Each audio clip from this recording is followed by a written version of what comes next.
안녕하세요. 아이언페이스입니다. 어느새 8월 마지막 주를 맞이하였습니다. 파이 네트워크의 폐쇄 메인넷 성공의 키를 주고 있다고 해도 과언이 아닌 파이 앱 기반 물물 교환 B2C 상거래가 지난주 시작이 되었습니다. 생각보다 높은 가격으로 거래된 결과로 많은 파이오니어분들을 놀라기도 하였지만 뜻밖의 쇼핑몰 오픈과 맞춘 디도스 공격이라는 생각지도 못한 일들이 발생하기도 하는 등 많은 해프닝들이 있었던 지난 한 주였습니다. 이제 이번 주 모두가 기대하는 새로운 거래가 재개될 예정이고 또한 파이 네트워크는 다시 월말이 지나고 또 한 번의 채굴 속도 조정이 발생하게 될 것입니다. 지난번 3,500만 명의 채굴자 네트워크의 공식 발표 이후에 많은 이벤트를 경험하는 동안 파이 네트워크의 채굴자 변화 또한 매우 흥미로운 이슈가 될 것이고 파이 가치가 실제 시장에서 물물 교환과 소규모 스토어 결제를 통해서 확인이 되고 있는 지금 또 얼마나 많은 채굴자들이 증가하는 구조인지도 매우 중요한 이슈가 될 이번 한 주이기도 합니다. 오늘은 지난주 시작된 파이 플랫폼 기반 앱인 중국의 파이 바터몰과 파이체인몰의 새로운 B2C 거래 준비 상황과 공지사항을 공유하도록 하겠습니다. 파이 앱 기반 파이의 B2C 실물 거래는 파이 폐쇄 메인넷의 성공을 결정할 매우 중요한 이벤트이고 그래서 모든 파이오니어들 역시 가장 많은 관심을 갖고 바라보고 있습니다. 현재 상황에서 이들의 문제점은 무엇이고 파이오니어들이 어떻게 현재의 문제점들에 대해서 기여할 수 있는지에 대해서도 그 의견을 나누고자 합니다. 마지막으로 물물 교환에 기반을 둔 파이의 폐쇄 메인넷이 진정으로 큰 성공을 거두고 오픈 메인넷으로 진행할 수 있는 방법에 대해서도 저의 의견을 공유하면서 마무리하고자 합니다.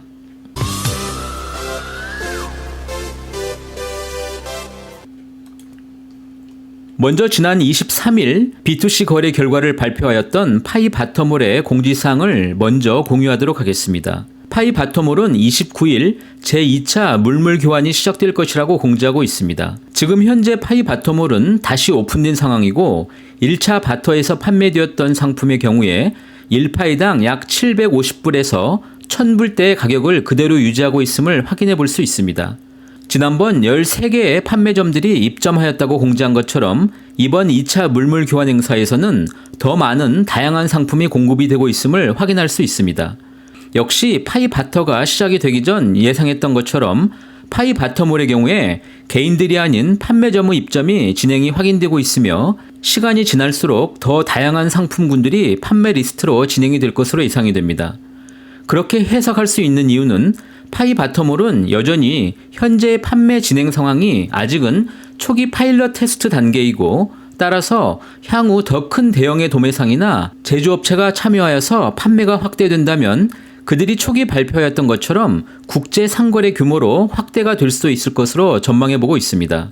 여기서 파이 바터몰이 이번 2차 거래를 시작하기 전 이틀 전에 공지하였던 그 내용을 자세히 살펴보면서 지난주 파이체인몰의 그것처럼 파이 바터몰이 이번 B2C 판매를 시작하면서 갖고 있는 그들의 문제점과 스스로 그들이 생각하고 있는 파이 네트워크에 대한 신념이 어떤 것인지 여러분들과 함께 살펴보도록 하겠습니다. 파이 바터몰은 지난주 발생하였던 파이체인몰의 디도스 공격으로 인한 쇼핑몰 오픈 지연 사건에 대해서 다음과 같이 그들의 생각을 공지하고 있습니다. 즉 파이 생태계처럼 매우 많은 참여자가 존재하는 프로젝트의 경우에 오픈 시에는 해킹이 발생하든 혹은 기술적인 문제가 발생하든 간에 어떤 프로젝트도 컨트롤할 수 없는 일이 발생할 수 있으므로 커뮤니티가 이것을 관대하게 받아들일 수 있어야 하고 물론 기술진들은 그에 대해서 충분히 준비했어야 한다고 자평하고 있습니다. 또한 파이와 같은 프로젝트에 돈을 투자하는 것 자체가 매우 쉬운 결정은 아니라고 역시 말하고 있습니다. 지난주 파이체인몰의 해킹 사고를 통해서 파이 바터몰 역시 29일부터 시작하게 될 2차 거래에 대해서 매우 조심스럽게 새로운 보안 과정을 준비하였고 만반의 준비를 갖추고 있다고 전달하고 있습니다. 파이 바터몰은 26일부터 자체 사이트에 대한 보안 점검과 서버 보강 등의 작업을 진행해오고 있으며 서버 등의 하드웨어 등을 완전히 업그레이드하고 그 전용선 또한 대폭 증가시켰으며 전 세계 지역의 다양한 접속 속도 또한 최적화하였다고 공지하면서 향후 이들이 국제 거래에 대해서 준비를 하고 있다는 그 상황도 암시를 하고 있습니다. 지난주 진행되었던 1차 거래건에 대해서는 이미 상품이 배송된 상황이고 2차 상품은 1차 상품보다는 더 다양하고 많은 상품들이 등록될 것이라고 밝히고 있습니다. 일단 현재까지의 진행으로 판단해 본다면 파이 바텀홀의 경우에는 등록된 상품 공급자와 내부 고객 간의 거래가 큰 무리 없이 진행이 되고 있는 것으로 판단되고 있지만 그 결과에 대해서 좀 더 많은 자료를 통해 오픈되기를 기대해 보겠습니다. 지난주 거래가 시작되자마자 디도스라는 해킹 공격을 당하면서 새롭게 오픈을 준비하고 있는 파이 체인몰의 경우 그 예정되었던 3,000개 이상의 상품 등록에서 일부를 제외하고 거래를 오픈 예정이라고 공지하고 있습니다. 아마 새롭게 거래를 오픈하면서 다시 한번 그 사이트의 안정성 등을 테스트하기 위한 조치로 보이고 오픈 후에 다시 기존의 3,000개 이상의 상품을 증가시킬 것으로 보입니다. 또한 이번 해킹 사건을 계기로 하여서 일부 판매자와 구매자 커뮤니티 간의 분쟁이 다시 지속이 되고 있는 듯합니다.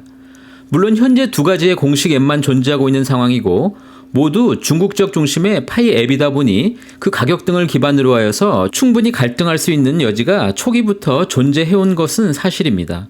이 부분은 지혜롭게 파이 체인몰이 잘 컨트롤할 수 있기를 바랍니다. 그럼 오늘 마지막 주제로 선정해본 펫의 메인넷에서의 파이 네트워크의 성공은 무엇으로 평가할 수 있는지, 그리고 파이가 물물 교환 바터라는 마치 원시 시대의 개념을 통해서 새로운 디지털 화폐로서 꿈꾸는 그 미래의 모습은 어떤 성공적인 모습으로 진행이 될지에 대해서도 간단히 저의 생각을 파이오니어 여러분들과 공유하면서 마무리하도록 하겠습니다. 먼저 우리가 돈이라고 하면 가장 먼저 떠오르게 될 미국의 달러가 과연 왜 이렇게 현재 강력한 화폐가 되어서 지구상의 기축통화가 되어 있는지에 대해서 다시 한번 생각을 정리해 볼 필요가 있겠습니다. 모든 파이오니어 분들은 너무 잘 알고 계시듯 미국의 달러가 전 세계의 경제 질서를 측정하는 기축통화가 될 수 있었던 것은 2차 세계대전을 마치고 막강한 그 경제력과 군사력을 바탕으로 하여서 1944년 브레튼 우즈 협정을 통한 미국 달러의 가시적인 세계 시장에 대한 지배력의 시작이 그 모멘텀이라고 할 수 있습니다. 이를 통해서 달러 기반 유한 시장이 형성이 되었고 이미 전 세계 모든 국가들의 무역 통화로 자리매김하게 된 미국 달러는 이것을 기반으로 하여서 1970년대 초반 달러 발행과 금태환을 완전히 마무리 짓게 됨으로써 이제 전 세계 모든 국가의 자산과 부채를 달러 표시라는 불가침의 영역으로 끌어들이게 된 것이 오늘날의 달러의 기축통화의 역사라고 매우 간단히 정의해 볼 수 있습니다. 즉 경제와 국방이라는 강력함의 그 신류 기반을 통해서 사용 국가가 증가함으로써 일종의 달러의 트랩에서 벗어날 수 없는 세계 경제가 실현이 된 셈입니다. 결국 파이도 디지털 통화로서 암호화폐 세계를 통합하고 그 파이의 트랩을 확대하려고 한다면 그 가치를 높이는 방법 역시 미국 달러의 확장 전략에서 크게 벗어나지 않을 것이고 지금 우리는 이렇게 매우 강력하고 성공적인 진행을 하고 있다고 판단하고 있습니다. 즉 파이 네트워크를 신뢰하는 매우 강력한 사용자 그룹을 형성하고 그 사용자들을 지속적으로 증가시키면 우선 1차 목표에 도달하게 될 것입니다. 파이 네트워크는 여타의 암호화폐들과는 완전히 다른 길을 걷고 있습니다.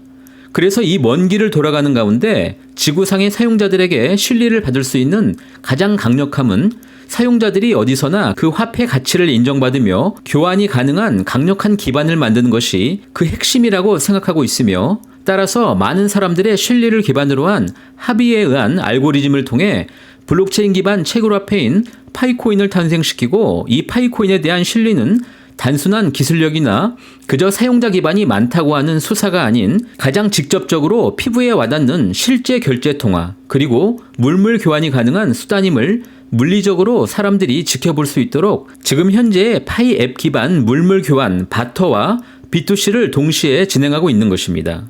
그림에서 보시듯 인류가 지난 수천 년 동안 물물 교환과 상징화폐 그리고 지폐 신용카드 그리고 마지막으로 암호화폐라는 진화 과정을 거쳤던 역사를 짧은 기간 동안에 세상 사람들의 암호화폐를 통한 물물 교환과 그 거래 과정을 실제로 보여줌으로써 그 가치에 대한 인식을 강력하게 각인시키고 빠른 속도로 모든 화폐 역사의 속도를 뛰어넘게 됩니다.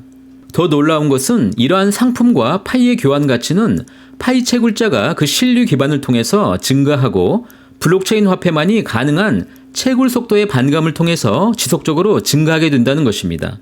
즉 파이의 가격은 교환이 증가하면 할수록 그 가치는 상승하는 구조를 갖게 될 것입니다. 여기에 파이 폐쇄 메인넷의 성공의 비밀이 있다고 말할 수 있습니다. 즉 이제 파이의 블록체인 상에서 거래가 기록되면서 증가하게 되므로 지속적인 파이의 서각이 발생하는 부의 효과가 기대가 되는 것입니다. 현재 파이는 아직 갈 길이 매우 멀고 그 핵심 가치를 지원하고 운영하게 될 파이오니어들의 KYC 신분 인증마저 아직 초기 단계에 불과합니다. 그러나 지금 이렇게 파이 물물 교환과 B2C 상거래가 급격하게 증가하게 된다면 KYC 인증 역시 매우 빠른 속도로 진행이 될 것이 분명하고 파이코어 팀 역시 이를 충분히 계산하고 진행하고 있을 것이라고 매우 긍정적인 생각을 갖고 있습니다. 파이 생태계는 또 다른 미완의 국제 거래를 미래에 만들어낼 수도 있습니다. 현금이 필요 없는 캐시리스 거래의 기본으로 지구 자원 절약의 상징으로부터 바터를 활용하면서 그 바터를 통해서 발생할 수밖에 없는 바터 상품 간의 가치 차이에 대한 보전 방법의 최적의 화폐는 미래 디플레이션 화폐인 파이가 가장 적합할 수도 있습니다. 이러한 바터를 개인 간 바터가 아닌 국가 간 바터의 개념으로 확대해 본다면 더 쉽게 적용이 가능할 수도 있을 것입니다. 파이의 폐쇄 메인넷 성공의 핵심은 반복적이고 빠른 파이 물물 교환 거래를 통해서 그 거래 건수가 증가하고 사용자가 늘어날수록 채굴, 즉 공급의 반감을 통해서 가치 상승을 가져오게 될 것이고 개인 간 물물 교환이 국가 간 물물 교환 수단으로 진화하게 된다면 결국 특정 국가의 경제와 부채 표시가 바로 미래의 파이로 변화가 될 수도 있으며 우리가 앞에서 살펴본 달러의 지난 역사를 다시 반복할 수 있게 될 것입니다. 오늘은 아직 가시적이지 않고 어쩌면 구체적인 데이터의 제시가 불가능한 이야기를 공유하였습니다. 그러나 어쩌면 모든 파이오니어들의 마음 한자락에는 아마 비슷한 미래가 진행이 되고 있을 것이라고 생각이 됩니다. 아직 먼 길처럼만 느껴지지만 생각보다 모든 것은 빨리 도래할 수도 있습니다. 오늘도 이렇게 저와 함께 해주셔서 진심으로 감사드립니다. 새로운 한 주 건강하게 보내시길 바라겠습니다. 감사합니다.